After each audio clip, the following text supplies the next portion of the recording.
नमस्कार, आप सभी का स्वागत है हमारे YouTube चैनल एपीसी एकेडमी पर। आज हम बात करेंगे वैदिक संस्कृति के बारे में, जिसका टाइम पीरियड रहता है 1500 से लेकर 600 ईसा पूर्व तक। सबसे पहले हम बात करते हैं वैदिक संस्कृति का दूसरा नाम क्या है, इसे हम दूसरी किस नाम से जानते हैं। तो वैदिक संस्कृति को बोला जाता है आर्य सभ्यता भी। वैदिक संस्कृति को आर्य सभ्यता क्यों बोला जाता है? क्योंकि इस सभ्यता के संस्थापक थे आर्य लोग। तो सबसे पहला क्वेश्चन जो आप लोगों से यहाँ पर पूछा जा सकता है वो ये रहेगा कि आर्य शब्द का अर्थ क्या है, मीनिंग क्या है इसका। तो आर्य का शाब्दिक अर्थ होता है श्रेष्ठ या फिर उत्तम, श्रेष्ठ या उत्तम। अगर हम लोग बात करें ऋग्वेद की, तो ऋग्वेद में आप लोगों को 33 बार आर्य शब्द पढ़ने को मिलेगा। ऋग्वेद में कितनी बार वर्णन किया गया है या कितनी बार उल्लेख किया गया है आर्य शब्द का? तो ये किया गया है 33 बार। मैंने आपको बताया कि आर्य का मीनिंग क्या होता है, श्रेष्ठ या फिर उत्तम होता है। तो किस आधार पर ये आर्य लोग अपने आप को श्रेष्ठ मानते थे? क्या क्वालिटी थी ऐसी इनमें? सिर्फ एक क्वालिटी थी, और वो क्या थी? संस्कृत बोलना। संस्कृत बोलते थे, संस्कृत लैंग्वेज यूज करते थे, इसीलिए क्या बोलते हैं कि भाई हम तो क्या है, श्रेष्ठ है, उत्तम लोग हैं। तो इनकी भाषा कौन सी हो जाएगी? भाषा हो जाएगी इनकी संस्कृत। लेकिन कौन सी संस्कृत है ये? वैदिक संस्कृत है,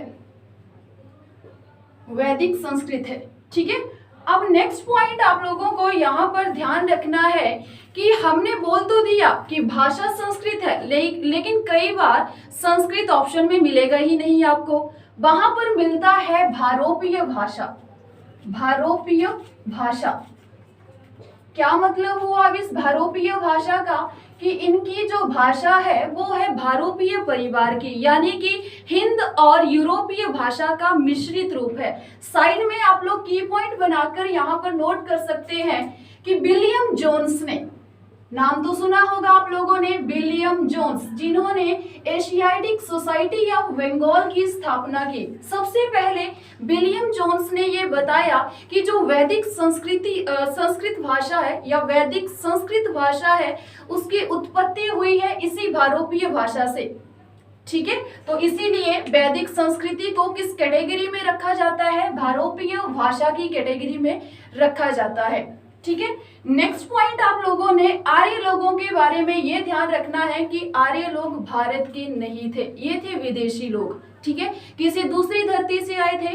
तो दूसरी धरती से आए थे तो फर्स्ट क्वेश्चन तो यही रेज होता है कि कहां से आए, कहां से आए थे ये। तो बहुत सारे इतिहासकार हैं जिन्होंने अलग अलग सिद्धांत दिए, अलग अलग थ्योरीज दी, लेकिन हम उसी को मानेंगे जिसे सबसे ज्यादा सहमत होंगे इतिहासकार। तो कौन सी थ्योरी है? ये है मैक्समूलर के द्वारा दी गई। सर्वमान्य मत कौन सा है? आर्यों के मूल निवास स्थान को लेकर कि कहां से आए हैं ये आर्य लोग भारत में। तो ये आए हैं मध्य एशिया से। कहां से आए हैं ये लोग? मध्य एशिया से आए हैं। किसने ये थ्योरी दी है कि आर्य लोग मध्य एशिया से आए हैं? ये थ्योरी दी है मैक्समूलर ने। ठीक है। किसने दी है ये थ्योरी? तो ये थ्योरी दी है मैक्समूलर ने। सर्वमान्य मत यही रहेगा और यही आपसे पूछा जाएगा एग्जाम में भी। लेकिन इसके अलावा दो और भारतीय लोग ऐसे हैं जिन्होंने आर्यों के मूल निवास स्थान को लेकर लिखा है। तो उन दोनों के नाम आपको ध्यान रखने हैं। साथ में ही ये भी आपको पता होना चाहिए कि जैसे बाल गंगाधर तिलक है तो उनके अकॉर्डिंग मूल निवास स्थान कहां पर बताया गया है। तो सबसे पहले बात करते हैं बाल गंगाधर तिलक की। बाल गंगाधर तिलक की। बाल गंगाधर तिलक ने आर्यों का मूल निवास स्थान बताया है नॉर्थ पोल, यानी कि उत्तरी ध्रुव। ठीक है। और दूसरे हैं स्वामी दयानंद सरस्वती। स्वामी दयानंद सरस्वती। स्वामी दयानंद सरस्वती के अकॉर्डिंग आर्यों का मूल निवास स्थान कहां पर रहेगा? तो ये है तिब्बत। ठीक है। लेकिन जब भी एग्जाम में पूछा जाएगा वहां पर आप लोगों ने करेक्ट ऑप्शन कौन सा करके आना है? मध्य एशिया ही करके आना है। हाँ, स्पेसिफिक करके पूछा जाए कि बाल गंगाधर तिलक के अनुसार आर्यों का मूल निवास स्थान या फिर स्वामी दयानंद सरस्वती के अनुसार मूल निवास स्थान क्या है, तब आप लोगों ने ये दोनों ध्यान रखने हैं। ठीक है। चलिए जी, मध्य एशिया से आगे अब भारत में बसेंगे, भारत में एंट्री लेंगे। इसी बार टेट में पूछा गया था कि आर्य लोग किस दर्रे से भारत आए, कौन से पास से होकर ये भारत आए हैं। तो आर्य लोग आए हैं खैबर दर्रे से होकर, खैबर दर्रे से इन्होंने भारत में प्रवेश लिया या भारत आए थे। ठीक है, चलिए जी, भारत आ गए, खैबर दर्रे से इन्होंने एंट्री ले ली है। अब ये सबसे पहले कहां पर बसेंगे, आने के बाद ये सबसे पहले कहां पर बसे थे, सप्त सिंधु प्रदेश में। और ये ध्यान रखना है नाम, सप्त सिंधु प्रदेश में बसे। आने के बाद ये कहां पर बसे, सप्त सिंधु प्रदेश में बसे थे सबसे पहले। सप्त सिंधु प्रदेश में आ जाएगा सिंध और जो पंजाब वाला रीजन है वो वाला। ठीक है, तो सप्त सिंधु प्रदेश में आकर ये लोग यहाँ पर बस गए हैं। ठीक है, ये हो गई कुछ एक बेसिक पॉइंट्स की कैसे इन लोगों ने भारत में एंट्री ली और कहां पर आके ये लोग बस गए। अगर हम बात करें कि आर्यों के बारे में हमें जानकारी कहाँ से प्राप्त होती है, तो लिटरेचर तो हमारे पास बहुत सारा है, बहुत सारे ग्रंथ है, बहुत सारी बुक्स है जहाँ से हमें आर्यों के बारे में पता लगता है। लेकिन अभिलेख है एक जो बहुत इंपॉर्टेंट है, और उस अभिलेख से हमें कुछ एक देवताओं के नाम मिलते हैं जो कि ऋग्वैदिक काल के देवता थे। आपसे पूछा जा सकता है ऋग्वैदिक आर्यों के बारे में जानकारी देने वाला अभिलेख कौन सा है, तो ये रहेगा बोगसकोई अभिलेख। बोगसकोई अभिलेख जो कि लगभग 1400 ईसा पूर्व का माना जाता है। ऋग्वैदिक काल के आर्यों के बारे में हमें जानकारी कौन सा अभिलेख देता है, तो वो देता है बोगसकोई अभिलेख। अब ये जो बोगसकोई अभिलेख है इसमें क्या लिखा गया है कि दो कोई राजा थे, आपस में लड़ते रहते थे, बाद में उन दोनों ने संधि कर ली आपस में, और जब संधि की गई तो 4 देवताओं को वहां पर साक्षी माना गया। और ये 4 देवता कौन थे, तो नाम आप लोगों को यहाँ पर ध्यान रखने हैं। एक थे इंद्र, दूसरे थे नास्त्य, एक थे वरुण और मित्र। ठीक है, और कौन थे, मित्र थे। इन 4 देवताओं के नाम आप लोगों को मिलेंगे कहां पर, बोगसकोई अभिलेख में। और ये चारों के चारों देवता है ऋग्वैदिक काल के देवता और बहुत इंपॉर्टेंट थे ऋग्वैदिक काल के आर्यंस के लिए। ठीक है, चलिए अब हम करेंगे बात नेक्स्ट कि हम किस तरह से इस वैदिक संस्कृति को 2 पार्ट्स में इसको हम डिवाइड करेंगे।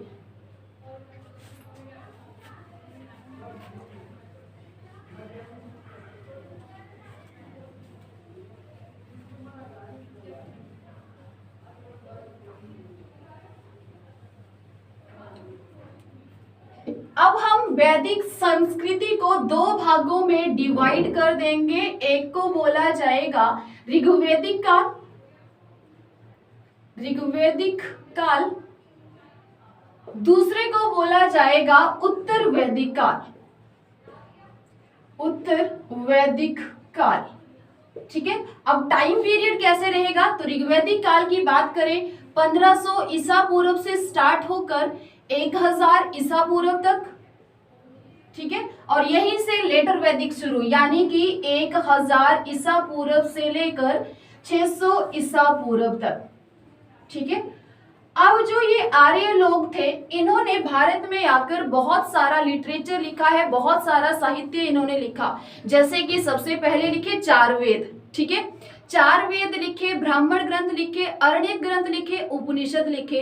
और ये जो इतने सारे ग्रंथ यहाँ पर लिखे गए इन्हीं को क्या बोला जाता है, वैदिक साहित्य बोला जाता है। ठीक है, तो देखो ऋग्वैदिक काल नाम से ही क्लियर हो रहा है कि सिर्फ और सिर्फ एक वेद यहाँ पर देखने को मिलेगा, यानी कि ऋग्वेद। इस टाइम पीरियड के बारे में हमें जितनी भी इंफॉर्मेशन मिलती है वो सिर्फ और सिर्फ मिलती है ऋग्वेद से ही।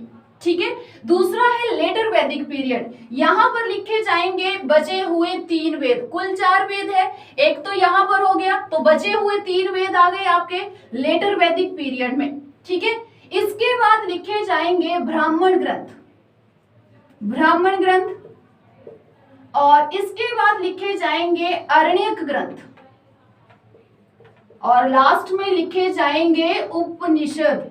और उपनिषदों का दूसरा नाम क्या है, वेदांत, यानी कि वेदों का अंत। ठीक है, अब देखो कितने सारे ग्रंथ हो गए, और इन्हीं सारे ग्रंथों को हम लोग क्या बोलते हैं, वैदिक साहित्य बोलते हैं। ठीक है। सबसे पुराना वेद कौन सा है, सबको पता है सबसे पुराना वेद कौन सा रहता है, ऋग्वेद, और बहुत बार एग्जाम में पूछा भी जाता है। ठीक है, तो अब हम शुरुआत करेंगे ऋग्वैदिक काल से यानी कि ऋग्वेद से। ठीक है, दो भागों में क्यों बांटा, क्योंकि ऋग्वैदिक काल में धार्मिक, सामाजिक और आर्थिक स्थिति जो रहेगी वो लेटर वैदिक पीरियड में बिल्कुल डिफरेंट होगी। ठीक है, बिल्कुल चेंज आपको देखने को मिलेगा लेटर वैदिक पीरियड में, इसीलिए हमने इसको दो भागों में बांट दिया है। तो सबसे पहले हम लोग शुरुआत करते हैं ऋग्वेद से। अब हम बात करेंगे कि ऋग्वेद की रचना कहाँ पर हुई, कौन सी लैंग्वेज में ये लिखा गया है।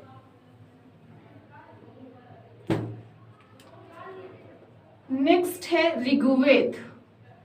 सबसे पहला पॉइंट आप लोगों ने ध्यान रखना है, प्राचीनतम वेद कौन सा है, तो वो रहेगा ऋग्वेद। सबसे पुराना वेद कौन है, ऋग्वेद है।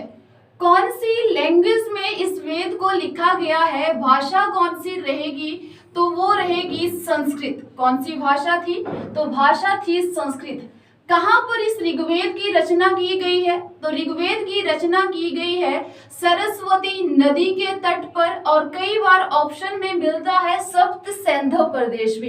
तो ध्यान रखना है ऋग्वेद कहां पर लिखा गया है, या तो सरस्वती नदी के तट पर होगा ऑप्शन, या होगा सप्त सिंधु प्रदेश में। ठीक है, नेक्स्ट, ऋग्वेद की तुलना एक ईरानी भाषा का ग्रंथ है जिसका नाम है जैन अवेस्ता, इसके साथ की जाती है। और ये क्वेश्चन भी बहुत बार एग्जाम में पूछा गया है कि ऋग्वेद की तुलना किस ग्रंथ के साथ की जाती है, तो ध्यान रखना है ऋग्वेद को कंपेयर किया जाता है जैन अवेस्ता के साथ, जो कि कौन सी लैंग्वेज का ग्रंथ है, तो ये रहेगा ईरानी भाषा का ग्रंथ।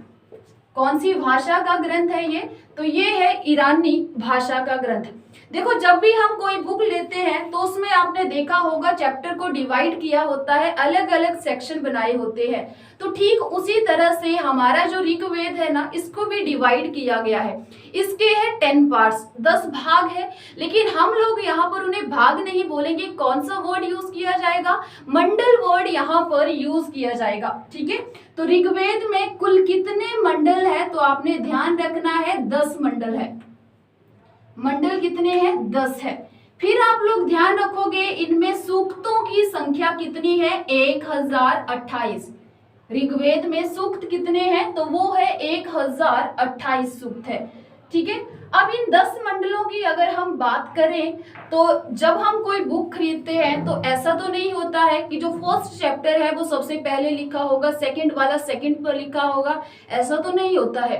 चैप्टर जो है वो आगे पीछे भी लिखे जाते हैं। ठीक उसी तरह से यहाँ पर था, जैसे कि ये 10 मंडल है ना, तो ऐसा नहीं है कि पहला दूसरा तीसरा ऐसे नहीं लिखे गए, ये आगे पीछे लिखे गए हैं। तो इनमें से क्वेश्चन ये पूछा जाता है सबसे पुराने मंडल कौन है, तो सबसे पुराने कौन से हो जाएंगे, जो सबसे पहले लिखे गए हैं। तो सबसे पहले कौन से लिखे गए हैं, सबसे पहले मंडल लिखे गए हैं 2 से लेकर 7 तक। ठीक है, 2 से लेकर 7 तक जो है ये रहेंगे आपके प्राचीनतम मंडल। सबसे पुराने मंडल है 2 से लेकर 7 तक, और ये जो 2 से लेकर 7 तक मंडल है इन्हीं को बोला जाता है ऋषि मंडल, इन्हीं को बोला जाता है कुल मंडल भी। ठीक है, इन्हीं को बोला जाता है कुल मंडल। तो सबसे नए वाले कौन से हैं, यानी कि सबसे लास्ट में कौन से लिखे गए, तो पहला और जो 10वां मंडल है वो लिखा गया है सबसे लास्ट में, यानी कि सबसे नवीन मंडल कौन से हो जाएंगे, तो पहला और 10वां। ठीक है, अब हम बात करते हैं कि इन मंडलों में क्या क्या लिखा गया है, किस बारे में लिखा गया है। तो 10 के 10 मंडल यहाँ पर नहीं डिस्कस करेंगे, हम बात करेंगे इंपॉर्टेंट मंडल के बारे में। ठीक है, तो सबसे पहले मंडल हम डिस्कस करेंगे 3rd।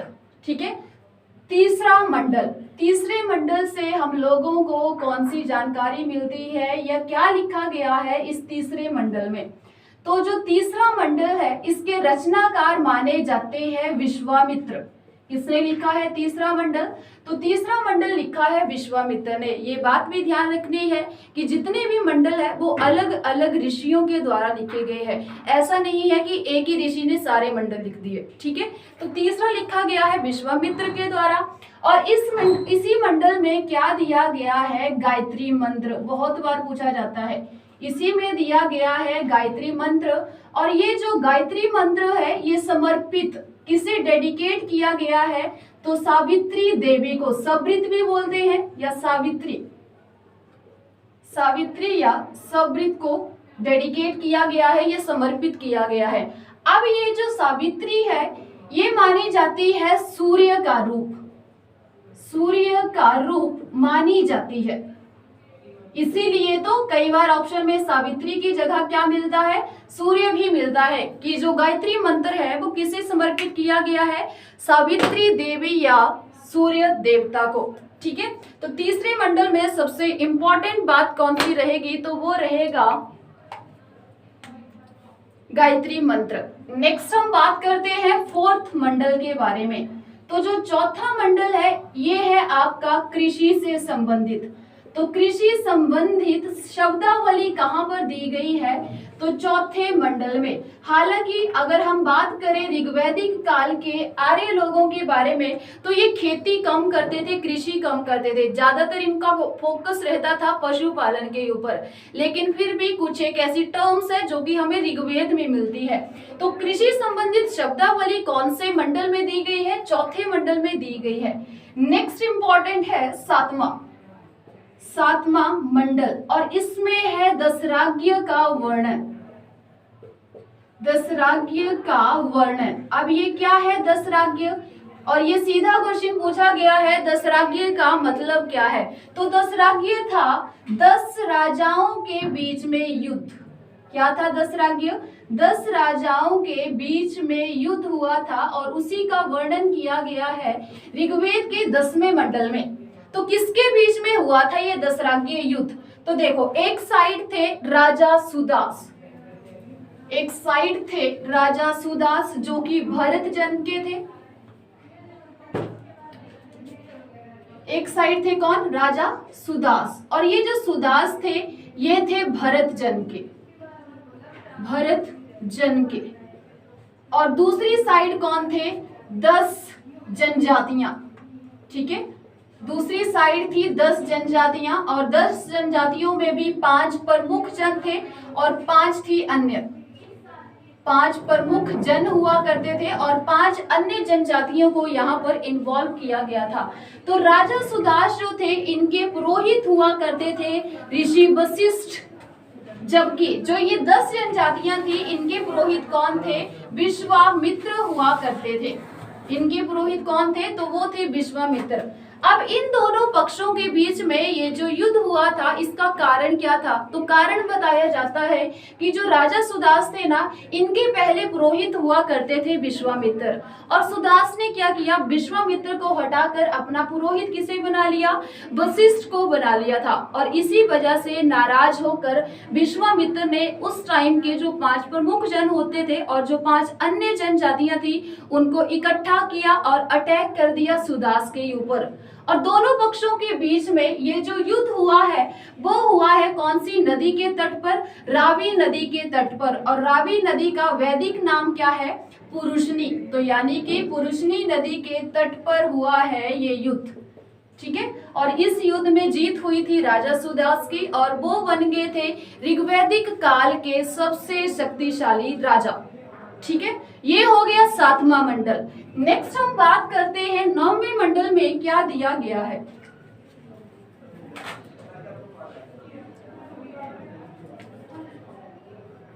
9वां मंडल, तो 9वें मंडल जो है ये पूरी तरह से सोम देवता को समर्पित किया गया है। 9वां मंडल सोम देवता को समर्पित किया गया है और ये था आर्यों का एक प्रमुख देवता और इसे मानते थे आर्य खुशी और प्रफुल्लता का देवता। तो साइड में की पॉइंट बना के आप लोग लिख सकते हैं कि एक्चुअल में देखो हुआ क्या था, आर्यों का प्रमुख पेय पदार्थ होता था, यानी कि इनकी फेवरेट ड्रिंक हुआ करती थी सोम। क्या हुआ करती थी, सोम। और ये सोम इन लोगों को कहां से मिलता था, तो सोम मिलता था इन लोगों को मुजबत पर्वत से। ठीक है। और जब ये सोम रस को पीते थे, सोम को पीते थे, तो इनको बहुत ज्यादा खुशी मिलती थी, अच्छा लगता था। तो इसीलिए इन्होंने क्या बोला कि आज से ये सोम रहेगा हमारा देवता। और किस चीज का देवता बनाया? खुशी और प्रफुल्लता का। ठीक है। तो एक्चुअल में ये सोम होता क्या था? पहले इनकी फेवरेट ड्रिंक हुआ करती थी, पेय पदार्थ था, जो कि कहाँ से मिलता था? मूजवंत पर्वत से मिलता था। ये मूजवंत पर्वत भी आप लोगों के लिए इंपॉर्टेंट है, क्योंकि एकमात्र ऐसा पर्वत है जिसका नाम आपको मिलेगा ऋग्वेद में। इसके अलावा कोई दूसरा पर्वत नहीं देखने को मिलेगा यहाँ पर। ठीक है, स्पेशली ऋग्वेद में। तो 9वां मंडल जो है वो इसी सोम देवता को समर्पित किया गया है। और ये किस चीज के देवता थे? खुशी और प्रफुल्लता के देवता हुआ करते थे। नेक्स्ट बात करते हैं 10वें मंडल के बारे में। 10वें मंडल में सबसे ज्यादा सूक्त दिए गए हैं। मैंने आपको बताया ऋग्वेद में कुल कितने सूक्त है? 1028। उसमें से सबसे ज्यादा देखने को मिलेंगे 10वें मंडल में ही। यहाँ पर एक दिया गया है पुरुष सूक्त, इसी में है एक पुरुष सूक्त। और इसी पुरुष सूक्त में सबसे पहली बार वर्णाश्रम व्यवस्था का उल्लेख किया गया है। इसी में सबसे पहली बार वर्णाश्रम व्यवस्था का उल्लेख किया गया है। आपसे पूछा जा सकता है कि वर्णाश्रम व्यवस्था का उल्लेख कहाँ पर किया गया है? सबसे पहले कहाँ पर वर्णन किया गया है? तो वो किया गया है 10वें मंडल के पुरुष सूक्त में। तो क्या होती है ये वर्ण व्यवस्था, क्या थी? तो सोसाइटी में 4 वर्ण होते थे। 4 वर्ण बना दिए, कौन कौन से? सबसे अपर क्लास होती थी ब्राह्मण, सेकंड पर रहते थे क्षत्रिय, थर्ड पर रहते थे वैश्य, और फोर्थ पर रहते थे शूद्र। ठीक है। यहाँ पर वर्णाश्रम व्यवस्था का उल्लेख करते हुए लिखा गया है कि एक विराट पुरुष से 4 वर्णों की उत्पत्ति हुई है। तो कहा जी, ब्राह्मण की उत्पत्ति हुई है ब्रह्मा के मुख से, क्षत्रिय की उत्पत्ति मानी गई है ब्रह्मा की भुजाओं से, वैश्य की उत्पत्ति मानी गई है ब्रह्मा की जंघाओं से, जबकि जो शूद्र थे उनकी उत्पत्ति मानी गई है ब्रह्मा के पैरों से। और शूद्र को क्या काम सौंपा गया था कि ये जो अपर की 3 क्लासेस है ना, इनकी सेवा करनी है। ठीक है। और सबसे पहले शूद्र शब्द का प्रयोग भी किया गया है 10वें मंडल के पुरुष सूक्त में। और ये क्वेश्चन बहुत बार पूछा जाता है कि सबसे पहले शूद्र शब्द का प्रयोग कहाँ पर किया गया है? तो वो किया गया है 10वें मंडल के पुरुष सूक्त में।